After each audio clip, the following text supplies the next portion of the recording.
Hello everyone, मैं अनूप चौधरी स्वागत करता हूं आपका अपने channel study with Anoop Chaudhary में। आज मैं बात करूंगा भारतीय संविधान की। भारतीय संविधान और राज व्यवस्था उन लोगों के लिए बहुत ज़्यादा जरूरी है जो सरकारी नौकरी के लिए प्रयासरत हैं। उन्हें पता भी है कि इसकी क्या उपयोगिता है। मैं पहले शुरुआत करने से पहले भारतीय संविधान की थोड़ा सा ये बता देता हूँ कि भारतीय संविधान की जो उपयोगिता है वो किस किस एग्जाम में बहुत ही ज्यादा जरूरी है। वैसे तो सभी में है, देखिए छोटा एग्जाम हो या बड़ा एग्जाम हो सबके लिए बहुत ज्यादा जरूरी है। तो मैं थोड़ा सा क्लियर किए देता हूं, तो बहुत छोटे से चलूंगा। जैसे उत्तर प्रदेश पुलिस है, उत्तर प्रदेश पुलिस में आप जब भी जाएंगे तो आपको चाहे छोटा एग्जाम हो यानी कि कांस्टेबल हो या सब इंस्पेक्टर हो तो आपको इसकी जरूरत पड़ेगी। देखिए सब इंस्पेक्टर में तो काफी अच्छा खासा बोलबाला है, 15 से 16 क्वेश्चन इसके आते हैं पॉलिटी से।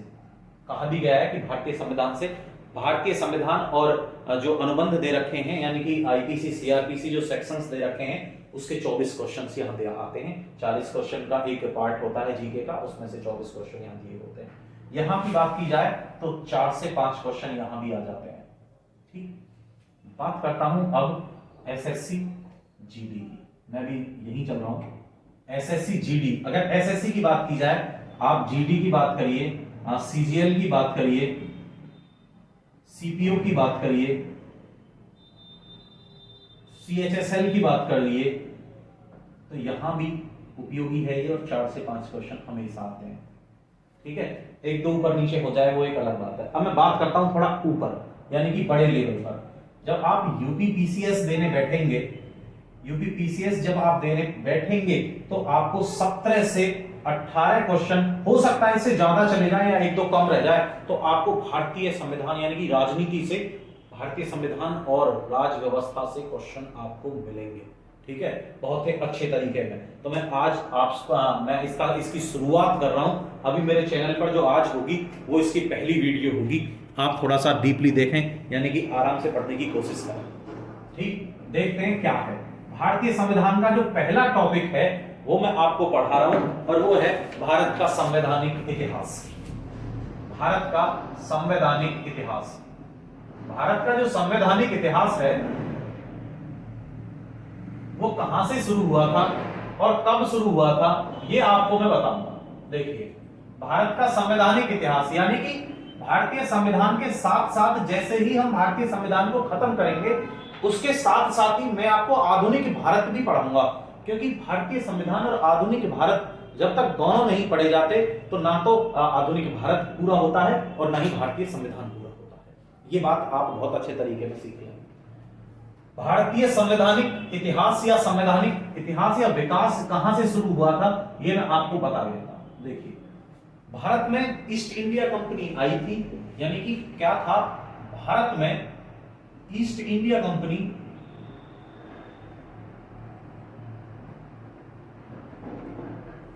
का आगमन हुआ था। कब हुआ था? 1600 ईस्वी में।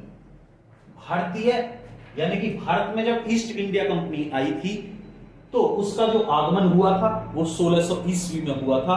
और सबसे पहले ईस्ट इंडिया कंपनी ने अपना जो काम था वो शुरू किया था सूरत में यानी कि गुजरात में। ईस्ट इंडिया कंपनी ने अपना कार्य सूरत से प्रारंभ किया था।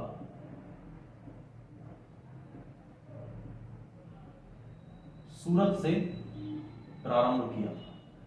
ठीक, तो देखिए उस वक्त गुजरात नहीं था, गुजरात महाराष्ट्र यानी कि मुंबई जो आज महाराष्ट्र है वहां का एक प्रांत था, वहां उसके बाद में गुजरात बना। लेकिन जब ईस्ट इंडिया कंपनी आई 1600 ईस्वी में तो उन्होंने एक चार्टर एक्ट बनाया, 1600 चार्टर एक्ट। ठीक, और उन्होंने अपनी स्थापना भारत में की थी।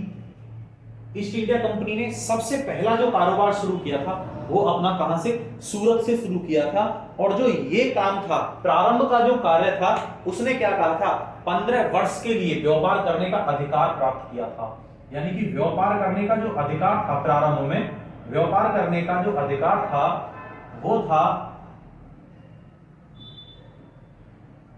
कितना था, 15 वर्षों तक के लिए। उसने शुरुआत में कही थी कि हमें आप 15 वर्षों के लिए, और आपको एक चीज बता देता हूं मैं कि जो ईस्ट इंडिया कंपनी थी वो इंग्लैंड की परिषद थी।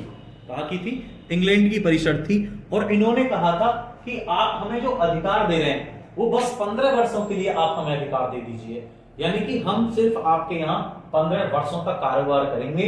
1600 ईस्वी में ईस्ट इंडिया कंपनी का यहाँ आगमन हुआ और उन्होंने अपना काम 15 वर्षों के लिए सूरत में प्रारंभ कर दिया। उसके कुछ दिन बाद ही क्या हुआ देखिए, इन्होंने क्या किया, इन्होंने किया कि कंपनी का एक जो काम था, कंपनी का सारा काम यानी कि सारा प्रशासन एक परिषद को सौंप दिया गया, परिषद को सौंपा गया। यानी कि इन लोगों ने क्या किया कि एक मतलब गठित समिति बना दी गई परिषद के हिसाब से और कहा कि आप उसी काम को करेंगे। और उस परिषद में था क्या, एक गवर्नर, एक उपगवर्नर और 24 सदस्य, और 24 सदस्य थे। ठीक है, जिसे बाद में क्या कहा गया, कोर्ट ऑफ डायरेक्टर्स।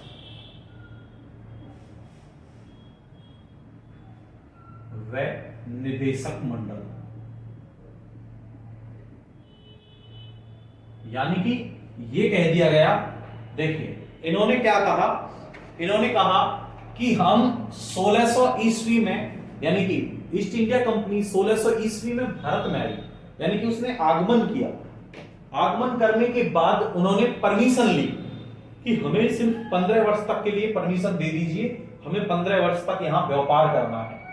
जब उन्हें 15 वर्ष के लिए व्यापार करने की अनुमति प्राप्त कर दी गई तो उन्होंने जो व्यापार के लिए करने के लिए जो यहाँ कंपनी बनाई थी उसके लिए परिषद यानी कि एक समिति गठित की। और उस समिति ने, जो समिति गठित की गई, उस समिति में एक गवर्नर बनाया गया, एक उपगवर्नर बनाया गया और 24 और सदस्य यानी कि सलाह देने के लिए 24 और सदस्य बनाए गए, जिसे बाद में उन लोगों ने नाम दिया क्या, कोर्ट ऑफ डायरेक्टर्स। उन्होंने कहा कि ये कोर्ट ऑफ डायरेक्टर्स या निदेशक मंडल होगा, या निदेशक मंडल होगा। यानी कि इस तरीके में इन लोगों ने क्या किया, जो शुरुआत हुई थी वो यहां से हुई थी। और इसके बाद फिर इन लोगों ने नए नए रूल बनाने शुरू किए। ठीक है, नए नए रूल बनाने शुरू किए। जब ये कंपनियां इंग्लैंड से आती थी, वहीं से इंग्लैंड से आई थी, वहीं से संचालित होती थी, वहीं से काम किए जाते थे। देखिए, उसके बाद मैं आपको छोटा सा एक राजलेख बता रहा हूं, 1726 का राजलेख। 1726 का राजलेख क्या था वो देख लीजिए। राजलेखों में राजलेख आते थे इंग्लैंड से। ठीक, जब वो वहां से आते थे इंग्लैंड से आते थे तो उन लोगों को क्या था, वहां से परमिशन दी जाती थी कि आप ये काम कर सकते हैं। जैसे पहला क्या था, इन लोगों ने क्या किया, कोलकाता, मुंबई और मद्रास प्रेसिडेंसियों में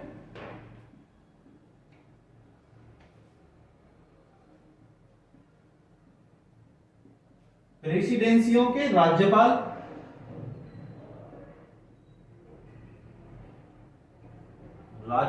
को तथा उनकी परिषदों को विधि बनाने की शक्ति प्रदान की गई। आप अगर बात करें तो यहीं से देख सकते हैं कि कानून क्या है, विधि बनाने की शक्ति प्रदान की गई। देखिए, ये कंडीशन है आपके सामने। उन्होंने कहा था कि हमने एक राजलेख जारी कर दिया। कब? पहला राजलेख कब जारी किया गया था? 1726 ईस्वी में। अगर आपसे यह प्रश्न पूछा जाए कि पहला राजलेख कब जारी किया गया था, तो 1726 ईस्वी में पहला राजलेख जारी किया गया था। और इस राजलेख में यह कहा गया कि हमारे पास जो कोलकाता है, हमारे पास क्या है? कोलकाता, कोलकाता, मुंबई, मद्रास, जिसे आप कलकत्ता, मुंबई और मद्रास, तो मद्रास है ही है। प्रेसिडेंसी यानी कि जो उनकी राजधानियां थी, ये स्वतंत्र थे, राजधानियां बनाई गई और उनके राज्यपाल बनाए गए। उनके जो राज्यपाल थे उस वक्त उनको, और उनकी जो परिषद थी यानी कि जो उनकी समितियां थी, उनको क्या कर दिया गया? उनसे कहा गया कि आपको कानून बनाने की हम ताकत दे रहे हैं, आप अपनी प्रेसिडेंसियों को जिस तरीके में चलाना चाहें उस तरीके में चला सकते हैं, ये जिम्मेदारी आपकी है, ये दायित्व तो आपका है। लेकिन ऐसा नहीं था कि इन्होंने शक्ति बना दी तो उसका दुरुपयोग करें, उसकी सारी रिपोर्ट इंग्लैंड में दी जाती थी महारानी को। ठीक, चलिए नेक्स्ट 1773 का रेगुलेटिंग एक्ट। मैं कुछ इंपॉर्टेंट आपको करवा रहा हूं। 1773 का रेगुलेटिंग एक्ट इंपॉर्टेंट है सभी के लिए। ये इसलिए भी इंपॉर्टेंट है कि यहां से प्रश्न पूछा जाता है।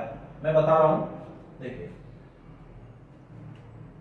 एक उस वक्त प्रधानमंत्री थे इंग्लैंड में लॉर्ड नॉर्थ प्रधानमंत्री थे और इन्होंने एक समिति गठित की थी जिसका नाम था गुप्त समिति, जिसका नाम था गुप्त समिति। इस समिति की जो सिफारिश थी, गुप्त समिति की जो सिफारिश थी, उसके आधार पर, ठीक उसके आधार पर इस एक्ट को पारित किया गया था। 1773 एक्ट को पारित करने के बाद लॉर्ड नॉर्थ यानी कि ब्रिटिश प्रधानमंत्री थे तत्कालीन उस वक्त, उन्होंने एक गुप्त समिति बनाई गई और उस गुप्त समिति के आधार पर इसे नाम दिया गया 1773 का रेगुलेटिंग एक्ट। ठीक, कंपनी के संपूर्ण प्रशासन के लिए इंग्लैंड में दो संस्थाएं बनाई गई। क्या किया गया? दो संस्थाएं बनाई गई इंग्लैंड में।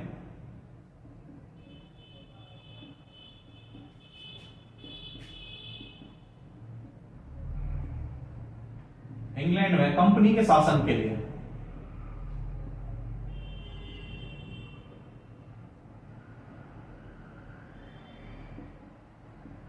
दो संस्थाएं बना दी गई। ठीक, चलिए, जिनका नाम था निदेशक मंडल और स्वत्वधारी मंडल। जिनका नाम था निदेशक मंडल और स्वत्वधारी मंडल, ये दो संस्थाएं बनाई गई। और इसमें क्या किया गया? निदेशक मंडल जो था, निदेशक मंडल का पहले जो कार्यावधि थी वो 1 वर्ष की थी। कितने की थी? 1 वर्ष की। और इस 1 वर्ष के बाद इसे बढ़ाकर कितना कर दिया गया? 4 वर्ष कर दिया गया। किस एक्ट के तहत? 1773 रेगुलेटिंग एक्ट के तहत इसको बढ़ाकर 4 वर्ष का कर दिया गया। ठीक, ये क्वेश्चन पेपर में पूछा जाता है और बताया भी जाता है। देखिए फिर क्या कहा गया? इसने कहा कि इस एक्ट के तहत, इसी एक्ट के तहत, किसके? 1773 रेगुलेटिंग एक्ट के तहत कंपनी में गवर्नर जनरल का पद सृजित किया गया। इस एक्ट के तहत गवर्नर जनरल का पद सृजित कर दिया गया। सृजित का मतलब होता है बना दिया गया। कहा कि एक गवर्नर के ऊपर गवर्नर जनरल भी होगा। ठीक, और उसी के तहत क्या किया गया? वॉरेन हेस्टिंग को कौन बनाया गया? Warren Hastings.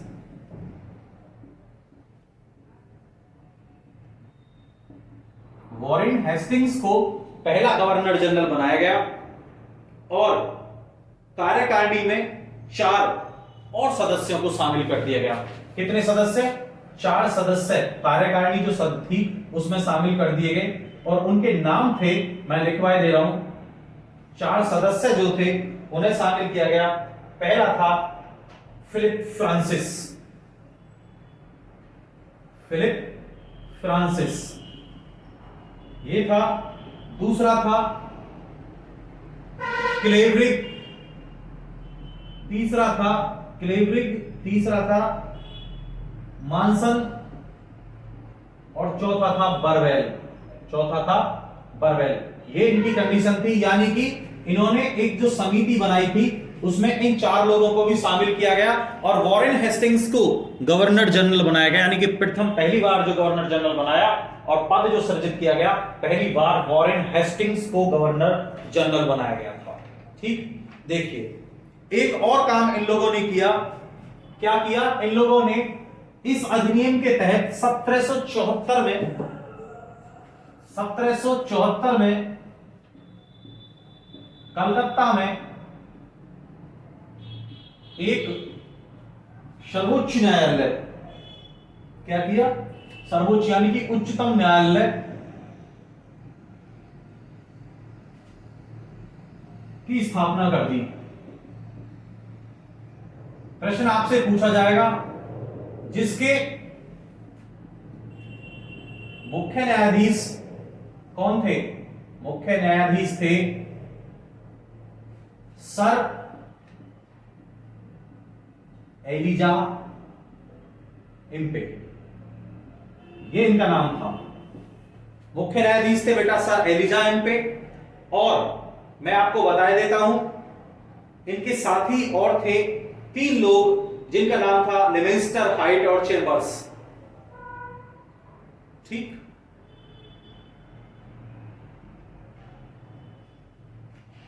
चलिए ये थे लिविंगस्टन, 3 और अन्य जो थे लिविंगस्टन, हाइड और चेम्बर्स, ये 3 अन्य और न्यायाधीश थे जिस वक्त इसको बनाया गया था। ठीक, देखिए आपसे प्रश्न जो पूछा जाएगा वो या तो ये पूछा जाएगा कि उच्चतम न्यायालय की स्थापना किस एक्ट के तहत हुई थी कलकत्ता में, या ये पूछा जाएगा कि किस सन में हुआ था, या ये पूछा जाएगा कि इसके मुख्य न्यायाधीश कौन थे। ठीक, या ये पूछा जाएगा कि निम्नलिखित में से कौन सा कलकत्ता उच्चतम न्यायालय का न्यायाधीश नहीं था या कौन सा था।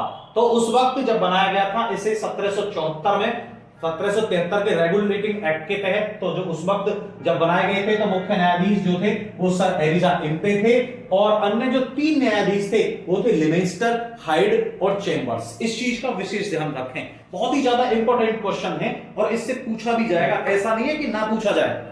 ठीक, 1773 रेगुलेटिंग एक्ट से क्वेश्चन जरूर पूछा जाता है।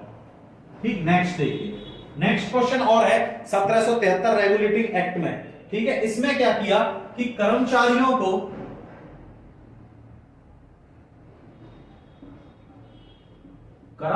को बिना लाइसेंस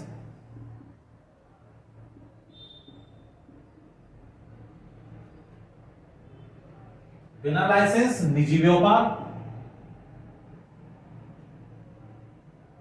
भारतीय लोगों से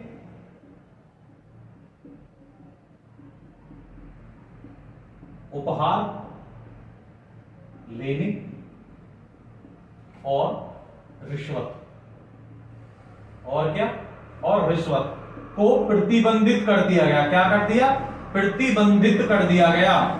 प्रतिबंधित का मतलब होता है कि पूरे तौर तरीके में इसे रोक दिया। अब आप देखिएगा उसने क्या कहा कि कर्मचारियों को बिना लाइसेंस निजी व्यापार, व्यापार का मतलब था निजी, निजी का मतलब था यानी कि जो लोग अपना व्यापार कर रहे थे, कौन से? कंपनी के लोग, कंपनी के लोग यानी कि कंपनी के जो व्यक्ति थे, जो कंपनी के व्यक्ति थे बेटा, वो क्या कह रहे थे कि वो कंपनी वाले जो व्यक्ति थे वो अपना व्यापार कर रहे थे, यानी कि कंपनी की आड़ में जो लोग अपना व्यापार कर रहे थे उनको कह दिया कि आपको भी लाइसेंस, यानी कि इस वक्त जो परमिशन लेनी होती है वही उस वक्त थी कि आप लाइसेंस लीजिए तब आप निजी व्यापार कर पाएंगे, पहली चीज। और दूसरा क्या कर दिया, जो भारतीय लोगों से उपहार यानी कि जो गिफ्ट्स लेते थे उन पर ही प्रतिबंध लगा दिया। तीसरा काम क्या किया कि जो लोग रिश्वत ले रहे थे उसको भी प्रतिबंधित कर दिया गया। ये जो मुख्य कार्य थे ये थे सन 1773 के रेगुलेटिंग एक्ट के तहत। अब आगे जब हम चलाएंगे तो हम आगे चलाएंगे 1781 का एक्ट ऑफ सेटलमेंट। ठीक है, ये आपके एग्जाम से संबंधित है। तो आज मैंने पॉलिटी पहली क्लास ली है, आप सबको कैसी लगी ये मुझे बताइएगा। धन्यवाद बेटा।